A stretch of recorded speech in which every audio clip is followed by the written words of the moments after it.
Falling into place at the National Chess Championships in Adelaide, where some of the country's best players are doing battle. But while it's a very serious affair, apparently there are other attractions. A chess match may seem like the most unlikely of places to find a love match. But organisers of the nation's biggest chess tournament say there's more about this game than meets the eye. There is some really beautiful women playing chess here. There's some very handsome, virile young men playing chess here. There are all types. It's a forum that's led to some of the country's top chess players becoming checkmates both on and off the board. Chess Grandmaster Ian Rogers met his wife Kathy at a tournament more than 20 years ago. The game's become a consuming passion for both. Our whole life is chess. Because he's at tournaments so often or working at tournaments, and we go to tournaments together as journalists as well. He's a writer and I'm a photographer at tournaments, so it's very important for us that we both play chess. I can't imagine what the marriage would be like if I didn't play chess at all. People who don't play chess are encouraged to think about making the move. Organisers of this tournament are trying to break down stereotypes about chess being a board game by name and a board game by nature. A lot of chess players are very sensitive, they're very serious people, but when they do let their hair down, they have a pretty wild time. It's like letting the genie out of the bottle. Players are expected to let their hair down once the Australian Chess Championship checks out on January the 10th. Caroline Kelly, ABC News, Adelaide.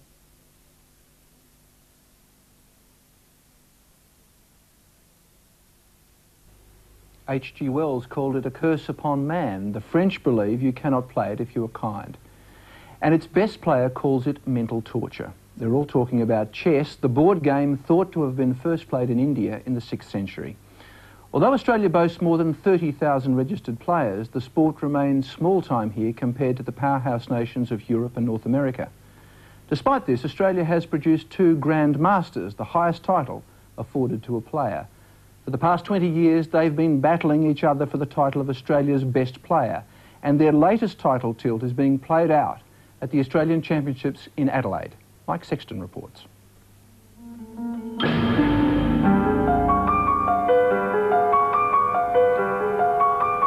I used to like to sort of kill my opponent. Now I'm not so aggressive.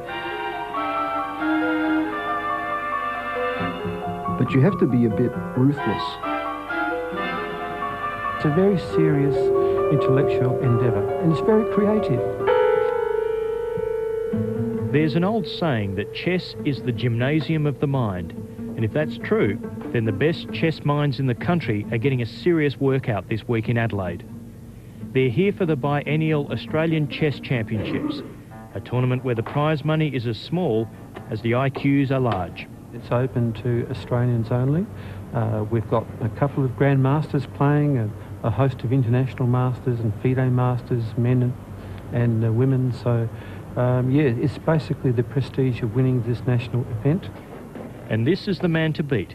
Darryl Johansen has won this title a record 5 times and has earned the highest accolade in world chess, the title of Grand Master. It's what every aspiring chess player wants to become as a chess grandmaster. Just the sound of the title's good, but also it's a lifetime title, so it's a reward for whatever effort you've put in. The only other Australian to ever become a Grand Master is Darryl Johansen's arch-rival, Ian Rogers. The pair have had ding-dong battles ever since they first met as schoolboys 30 years ago.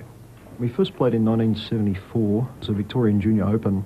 It was my first year of playing, and Ian was probably a fair bit stronger than me at that time because he actually won the tournament, and so he cleaned me up fairly comprehensively. We've had lots and lots of very tough games. I mean, I've beaten him to win tournaments and he's beaten me to win other tournaments. After proving themselves in this country, both of them earned a living travelling the world chess circuit, where matches and tournaments, particularly in Europe, can carry big purses.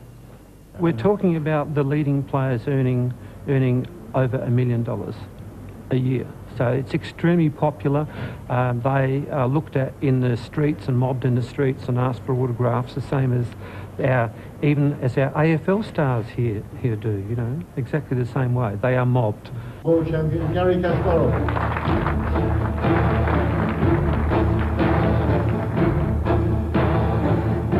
The giant of world chess is the former world #1 Garry Kasparov.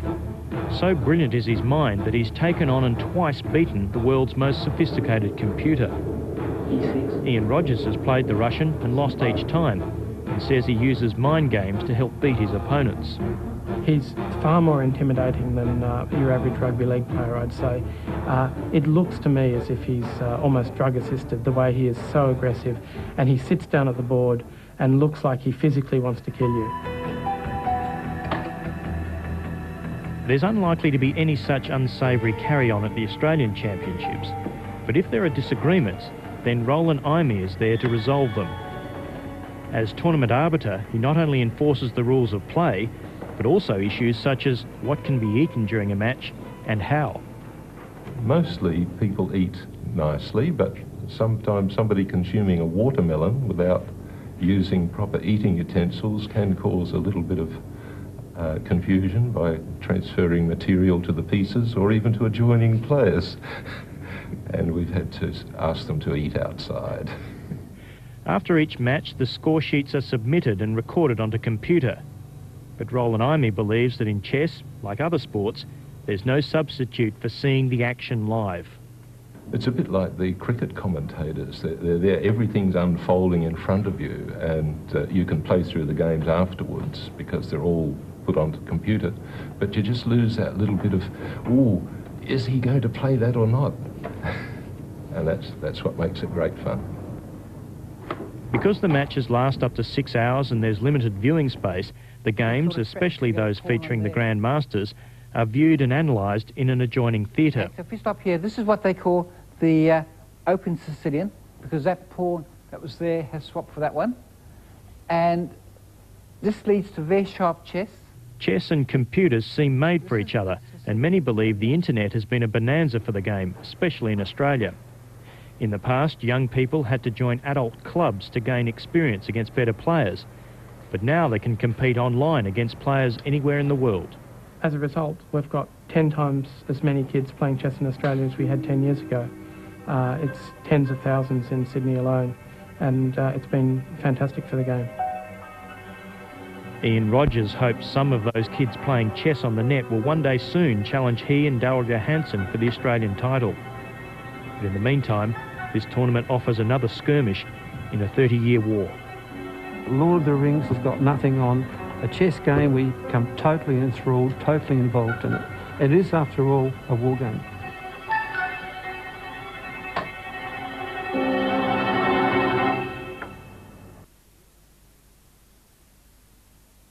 Adelaide is playing host to some of the sharpest minds in the country. More than 40 entrants are testing their nerve in the inaugural Open Chess Tournament at the University of South Australia. Trevor Tao, a chess Olympian, New Zealand champion Scott Wasney and former state champion Song Yang are among those testing their knowledge of the boards.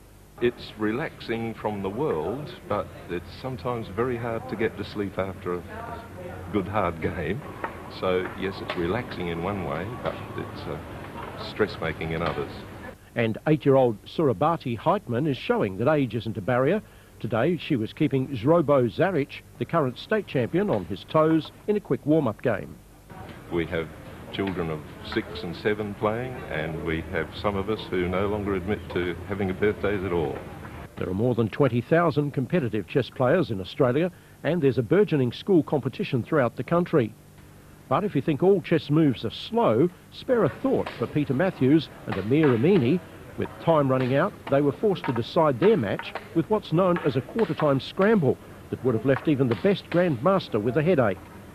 The University Open tournament concludes tomorrow. Graham Badger, ABC News, Adelaide.